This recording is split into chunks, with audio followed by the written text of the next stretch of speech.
Okay, so ready to dive into something kind of unexpected. I'm intrigued. Go on. Technical writing. Technical writing. Yeah, not exact like the first thing that screams exciting podcast, Right. right? But what if I told you this whole field, it actually goes way back, like all the way back to ancient Egypt. Really? Yeah, we're talking pyramids and hieroglyphics, like long before anyone was, struggling with a computer manual. Wow, that's pretty interesting. It makes you realize, at its core, what technical writing's always been about taking Yeah. something super complex, whether it's, you know, building a pyramid or like launching a website today, and just making it understandable to whoever needs to get it. It's about bridging that gap.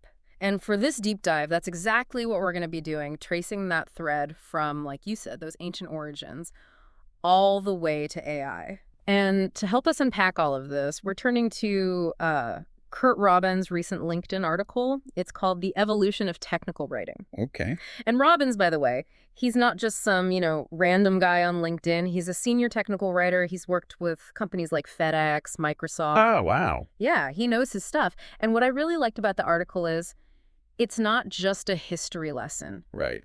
He connects those ancient origins to like the trends that are shaping the future of technical writing right now. Which I think is extra interesting for, anyone listening who deals with tech or information.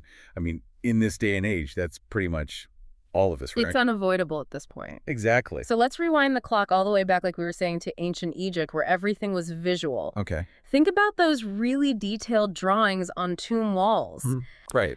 Those were basically like early forms of technical documents. Huh. They were explaining like these complex rituals and procedures. And it just shows you that need to communicate, Yeah. really, right? Like that's always been, maybe the methods have changed. I mean, from chiseling on stone to, typing on a laptop, but that core challenge, it's the same.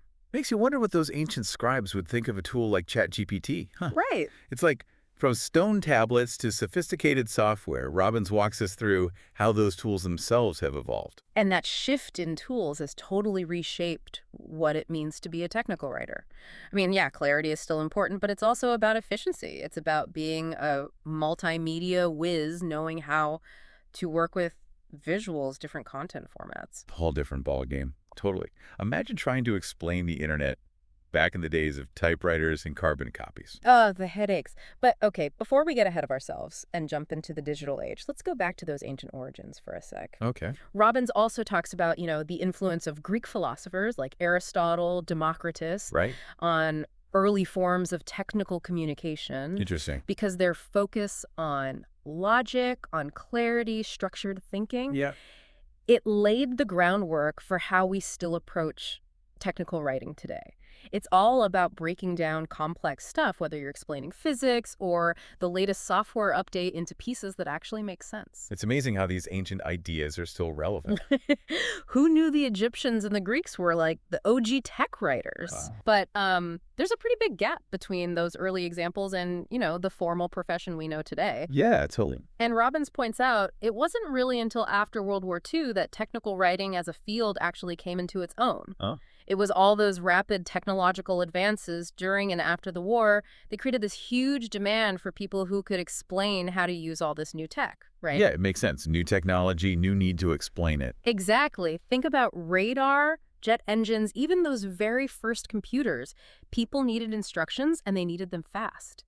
It really puts into perspective just how important, like, crystal clear communication becomes when, technology is taking these huge leaps forward. Oh, tell me about it. Can you imagine those early computer manuals? I could only imagine. I bet there was something else. And that's, Right. I think, where Robbins's article gets really interesting. He kind of takes us on this, like, whirlwind tour of Mhm. how technical writing evolved alongside those advancements. Yeah. Because it had to, right? Yeah. As tech got more complex, the writing had to keep pace. It had to become more specialized, more sophisticated. Exactly. And a huge part of that, like we touched on earlier, is the rise of these incredibly powerful tools. Oh, yeah. Is it not just pen and paper anymore? Right. Like, forget that. We're talking Adobe Photoshop for visuals, Microsoft Word for formatting, even AI writing assistants, now ChatGPT. All of that.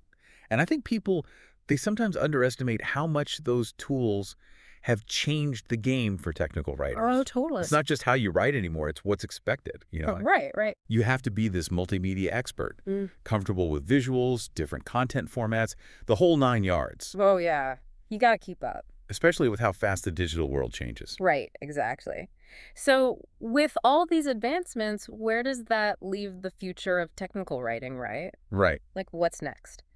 And Robbins, he lays out some pretty major trends in the article. Yeah, he does. And the first one he digs into is AI and automation. Which, I mean, it's like the big one, right? It's what everyone's Keeps talking you about. sure you look these days. Exactly.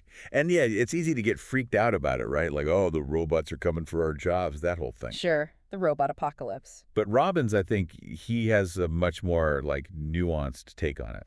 Oh, okay. So he's not like hiding under his desk worried about the AI takeover. Not quite. He argues that, sure, AI can automate some of this stuff. Like maybe it can generate a rough draft or suggest improvements. But, and this is key, it actually frees up technical writers to focus on the things that really need that human touch. So it's less about replacement, more about like augmentation. AI as a helper, not a hostile takeover. Exactly. It's about collaboration. Like, let the AI handle the repetitive stuff. Like, make sure everything's consistent, catch those little grammar mistakes, that kind of thing. Right, right. But leave the real thinking to the humans. Yeah. The strategic thinking, the creativity, the empathy for the user. Right, because, an AI might be able to string together a few grammatically correct sentences. Exactly. Can it really understand, like, what it feels like to be stuck with a clunky interface? Or, like, explain something super technical in a way that my grandmother could understand. Exactly. And that actually brings us to the second big trend that Robbins talks about, that increasing focus on user-centric content. Okay, so, like, meeting the user where they're at. Totally. It's not enough anymore to just explain how something works. You really have to think about how that user is going to interact with that information. Like, put yourself in their shoes. Yeah, exactly. What are their pain points? How do we make the whole experience as smooth as possible? Yeah. It's like that saying, don't just tell me how it works, tell me why I should care. Right. Right. It's all about the why. But how does that actually translate to, like, the nitty-gritty of technical writing? It's got to go beyond just clear writing at that point, right? Oh, absolutely. It means understanding user experience, or UX, and how UX applies to documentation. It means thinking about things like visuals, making them clear, the navigation making it intuitive, even incorporating interactive elements, anything to make the information more engaging. So you're anticipating their needs, like, every step of the way. Exactly. It's empathy.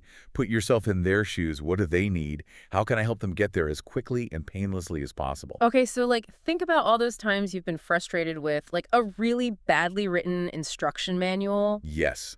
Or a website that makes no sense. Yes, exactly. This is what good technical writing is trying to avoid. Exactly. It's amazing to me how something that seems like, so straightforward on the surface, like just writing clear instructions, Right, okay. can actually require so much thought. It's so much more than people think. So much more. But now it sounds like technical writers have to think even beyond just the individual user, right? Yeah, it's getting even bigger than that. Because Robbins, he mentions globalization as this other huge factor shaping the future of the field. And it's a big one.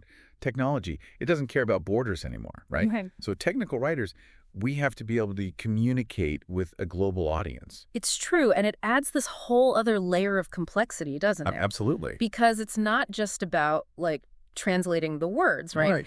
It's the cultural nuances, the different, like, tech landscapes. Yeah. Even something as simple as, like, date formats can be different in different places.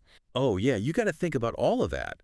And honestly, it requires a whole new skill set, right? Like, as a technical writer, you have to be aware of these cultural sensitivities, and regional variations in language. Oh, for sure. And even, like, how humor might translate or not across different cultures. Right, because something that's funny here might totally fall flat somewhere else. Exactly. Yeah. It's about making sure that the information is accessible and relevant to everyone, no matter where they are, what their background is. It's like technical writers are becoming, like, cross-cultural ambassadors almost. That's a great way to put it. Yeah. And it speaks to this bigger idea that Robbins talks about in the article, about how technical writers need expertise beyond just writing, which I thought was really interesting. Yeah, that one definitely stuck with me too. Like, what do you think he means by that? Well, I think he's getting at the fact that this field It's becoming so much more strategic than it used to be. Okay. Like, yeah, strong writing skills are still the foundation, obviously, Of course. but they're not enough on their own anymore. Right. You got to have more tools in your tool belt. Exactly.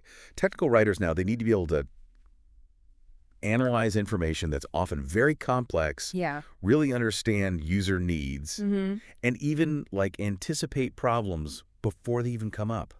Oh, wow. So they're kind of like problem solvers, Yeah. strategists, user Oh, that advocates. was rolled into one. Wow, you've really got me rethinking like my whole perception of this whole field because I'll be honest, I didn't realize how dynamic it actually was.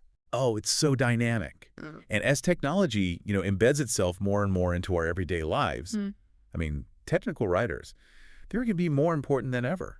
Right, because someone has to explain it all. Exactly. They're the bridge between all this incredible advancement and the people who use it. They make it make sense. Exactly. And they make sure that everybody can benefit from it. It's a good reminder that like behind every user-friendly website, every set of instructions that like doesn't make you want to pull your hair out. Right. There's a technical writer who put in a lot of work to make your life a little bit easier. Absolutely. So next time you're like effortlessly navigating a piece of tech, just take a second to appreciate the folks who made that happen. The unsung heroes of the tech world. Well, on that note, for this week's deep dive, that wraps up our exploration of the surprisingly deep history and the fascinating future of technical writing.